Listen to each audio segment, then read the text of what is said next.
Առավոտ լսուն շարունակում է իր աշխատանքը ուղիղ եթերում, իսկ հիմա մենք խոսելու ենք այն մասին, որ հոկտեմբերի 21-ին Կարեն Դեմիրճյանի մարզահամերգային համալիրում կկայանա հռչակավոր իտալացի տենոր միջազգային մեծ բեմեր նվաճած Վիտորիո Գրիգոլոյի համերգը, առաջին համերգը Երևանում։ Այո, թեման շատ հետաքրքիր է, մենք նաև մի շարք հարցեր ունենք, որոնք պետք է իհարկե ուղենք մեր հյուրերին, նրանք արդեն տաղավարում են, շտապ եմ ներկայացնել նրանց։ Բժիշկ, հասարակական մշակութային գործիչ, Վիտորիո Գրիգոլոյի համերգի նախաձեռնող Վահան Վարդապետյան, բարի լույս։ Բարի լույս։ Եւ Հայաստանի ազգային ֆիլհարմոնիկ նվագախմբի մամուլի քարտուղար Աստղիկ Դալակյան, բարի լույս։ Բարի լույս։ Շնորհակալություն, որ առավոտը սկսում եք մեզ հետ։ Ինչպես եք սկսել առավոտը, եկեք այդ ավանդական հարցից սկսենք, որ ինչպես է սկսվել։ Ավանդական, սուրճով։ Իսկ ես սպասում էի այս հաղորդմանը, որպեսզի կարողանամ կարճ ժամանակում ներկայացնել մեր սպասվելիք համերգի մասին։ Բայց մի սպասվելիք համերգը, խնդրում եմ պարոն Վարդապետյան, ներկայացնել, թե ինչպես եկավ այդ միտքը, ծագեց միտքը, որ կարելի է իրականություն դարձնել այս համերգը այստեղ։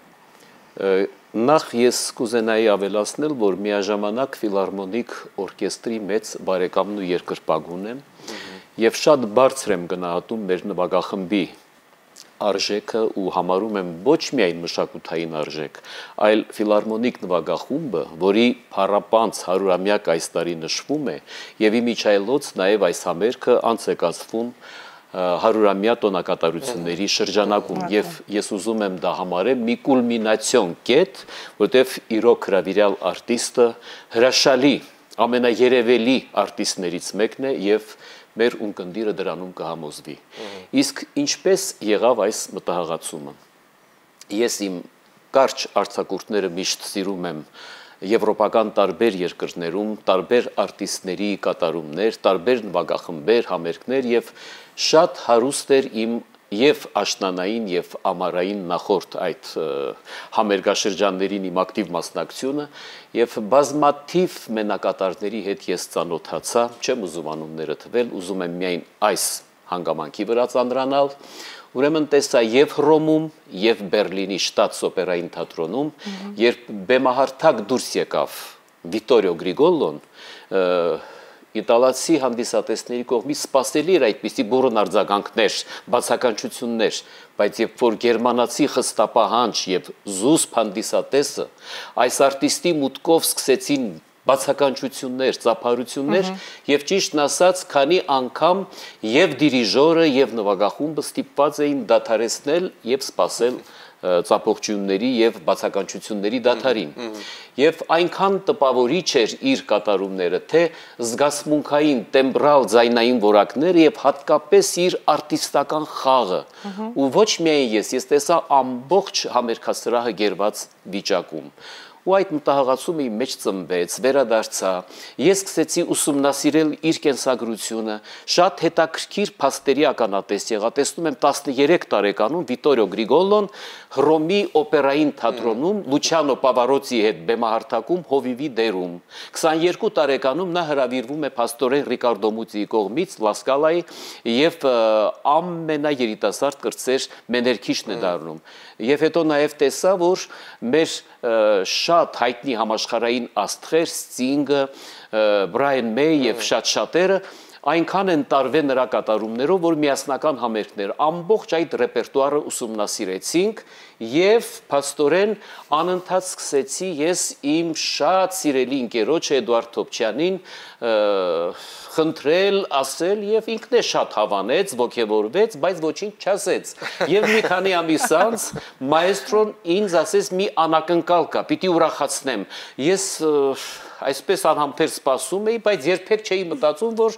այս հարցում պիտի լինի անակնկալը եւ ասեց, որ հրավիրել եմ եւ ճիշտն ասած ես ուզում եմ այս անակնկալից, որ արդեն իրողություն է դարձել, օգտվի նաև մեր երաժշտասեր հասարակությունը, որովհետև շատ բարձրակարգ երաժշտություն է հնչելու, Աստղիկը շատ լավ գիտի, մենք ինչ բծախնդրորեն անգամ երկացանկը կազմեցինք, որ լինի ավելի հանրամատչելի, այդ երկացանկում գրեթե օպերային կատարումներ չկան, համաշխարհային հիթերն են, իտալերեն, անգլերեն, ամենասիրված ժամանակակից երգերը, որ մեծ հաճույքով պետք է մեր ունկնդիրը լսի։ Երևի ես երկար խոսեցի։ Չէ, շատ հետաքրքիր պատմություններ, նախապատմություններ, բայց խնդրում եմ Աստղիկ դուք էլ ներկայացրեք, թե որքան ժամանակ է հարկավոր եղել այս նախապատրաստական աշխատանքներին համերգի։ Ընդհանրապես ցանկացած համերգի նախապատրաստական աշխատանք բավականին ժամանակատար է եւ այդտեղ շատ կոմպոնենտներ կան, ամեն ինչ սկսում է բանակցություններից, բնականաբար նման արտիստները ունեն մենեջմենտ եւ բոլոր հարցերը լուծվում են նրանց հետ, ուղարկվում է ռայդեր, որին պիտի մենք մանրակրկիտ կերպով հետևենք եւ այլն, բայց այդ տեխնիկական հարցերը մի կողմ, իրոք մեր նախ նաև համերգը անցնում է 17-րդ միջազգային Երևանյան փառատոնի շրջանակում, որը բացել է մեր համերգաշրջանը 100-րդ հրաշալի համերգներով եւ ընթացքում էլ շատ կարեւոր համերգներ են ունեցել, որը կավարտվի նաեւ նոյեմբերի 2-ին փառատոնը մեր հրաշալի Եվա Գևորգյանի ելույթով դաշնակարուհի, որ նույնպես փառահեղ կարիերա է անում հիմա, իսկ Վիտորիո Գրիգոլոյի համերգը շատ առանձնահատուկ է այս բոլոր համերգների մեջ նախ, որովհետև ինքը զուտ ակադեմիական համերգ չի, ինչպես նշեց պարոն Վարդապետյանը, ուրեմն հնչելու են ամենասիրված Volare, My Way եւ մի գեղեցիկ կոմպոզիցիա կա, որը ուրեմն Կավարադոսի արիայից անցնում է Queen-ի Show Must Go On, եթե իր կատարումները ուղղակի պայթեցնում են դահլիճը, որտեղ ինքը իր բնույթով որպես արտիստ վառվում է բեմի վրա եւ տրվում է 100% երաժշտության հանդիսատեսին եւ բոցավառում է նաեւ հանդիսատեսին։ Այսինքն իրոք այդ ռոքային դրայվը իր ամեն կատարման մեջ կա եւ ինքը շատ առատաձեռն արտիստ է։ Դուք երկար կարող եք պատմել, թե ինչպիսի արտիստ է նա բեմում, բայց ես առաջարկում եմ մի փոքր դրվագ դիտենք եւ վերադառնանք։ Այո։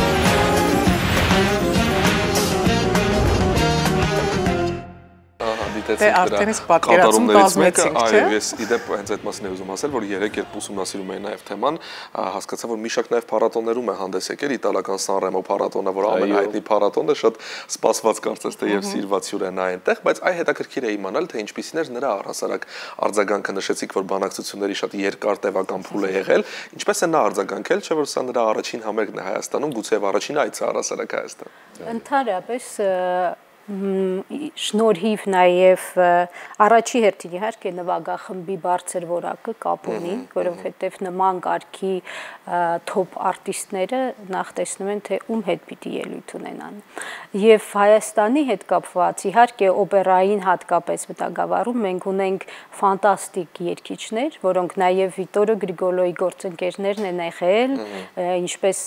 ասենք Բարսեղ Թումանյանը, Հասմիկ Պապյանը, Գևորգ Հակոբյանը, Նինա Միրնասյանը, ում բաց թողեցի,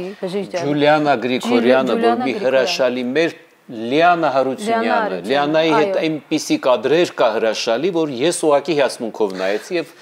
սիրելի Աստղիկ նաեւ լրացնեմ, որ մի հրապարակում հատուկ ես ունեցա, այդ հրապարակման մեջ նշված էին բոլոր այն հայ երգիչ-երգչուհիները, որոնք Վիտորիո Գրիգոլոյի հետ հանդես են եկել։ Հետևաբար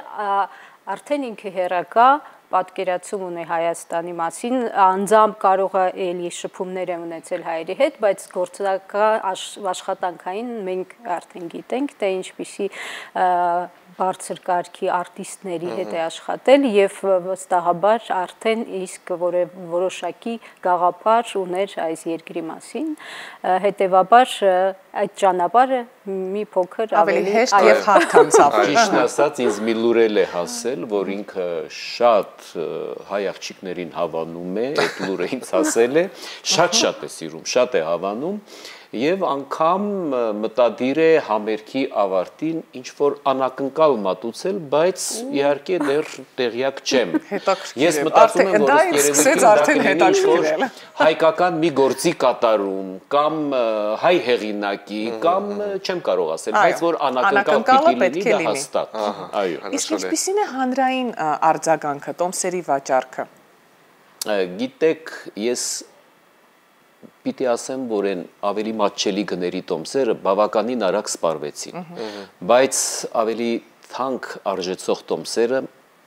մի մի քիչ ավելի բարդություններ կա, բայց իհարկե ընթացքը բավականին լավ է, օր-օրի դա զգացվում է եւ իմ կարծիքով մենք կունենանք պատշաճ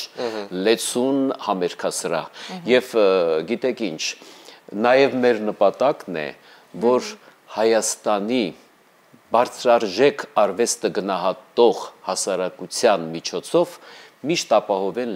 լեփլեցուն համերգասրահներ։ Դուք գիտեք, մնացած դեպքերում դա կա արկա է, բայց որքան հաճելի կլինի, որ այսպիսի բարձրաճաշակ, բարձրակարգ համերգների ժամանակ նույնպես լինի լեցուն համերգասրահ։ Եվ սա մենք պետք է անենք ոչ թե ի հաշիվ մնացածի դեմ պայքարի, դա սխալ ճանապարհ է, այլ պետք է մենք անենք բարձրագույնը, բարձրարժեքը պրոպագանդելով եւ ցույց տալով Ես մի քիչ այդ բառից միշտ խորշում եմ էլիտար, բայց թող չվիրավորվեն։ Իրոք սա էլիտար արվեստ է եւ թող այո մարդկանց մեջ ձգտում լինի գնալ դեպի էլիտարը եւ դառնալ էլիտար արվեստի երկրպագու։ Էլիտար արվեստ ինչը մատչելի է։ Օրինակ ասենք դասական արվեստը միշտ եղել է արքայական մենաշնոր, այսինքն միայն արքունիքն է օգտվել։ Այսօր դա այդպես չէ եւ հետեւաբար ցանկացածին հասանելի է եւ յուրաքանչյուրին մենք սպասում ենք հատկապես այս ժանրի մեջ, երբ որ նման կարգի օպերային աստղերը ուրեմն այս ժանրի մեջ ելույթ են ունենում, անգերազանցելի են իրենք ուղղակի, որտեվ ֆանտաստիկ ձայների տերապետում եւ վարպետության իհարկե, իսկ իտալացիներն էլ շատ տեմպերամենտով մոտ են հայերին եւ մենք կարծես իրար հետ շատ լավ ենք լեզու գտնում եւ սիրում ենք այդ էմոցիոնալ մատուցումները եւ կադրելից էլ երևում է թե